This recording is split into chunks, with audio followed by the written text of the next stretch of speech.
একদিন এই লোকটি ছিপ হাতে মাছ ধরছিল, হঠাৎ তার বড়শিতে একটি সাপ আটকে গেল।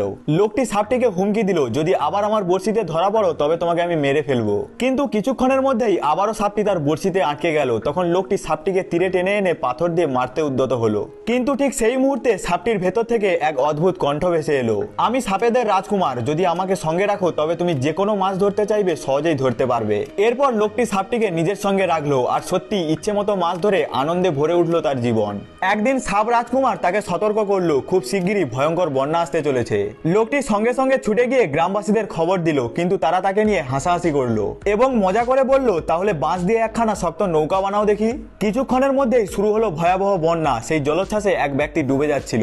সাপ রাজকুমার তাকে বাঁচাতে নিষেধ করলো আর বলল, এ মানুষটি একদিন তোমাকে প্রতারণা করবে। কিন্তু লোকটি দৃঢ় কণ্ঠে জবাব দিল, ভবিষ্যতের কথা পরে দেখা যাবে, কিন্তু এখন আমি কাউকে আমার চোখের সামনে মরতে দিতে পারি না। সে মানুষটিকে বাঁচিয়ে আনলো। পরে তারা তীরে এসে একটি ছোট্ট কুটিরে বসবাস শুরু করলো। তবুও সাপটি তাকে বারবার সাবধান করছিল, এই মানুষটি একদিন অবশ্যই তোমাকে ধোঁকা দেবে। অবশেষে মানব রূপে এসে সেই ব্যক্তি লোকটিকে একটি জাদুকরী ললিপপ দিল এবং বলল, এটি তোমার প্রতিটি বিপদে রক্ষা কবচ হবে।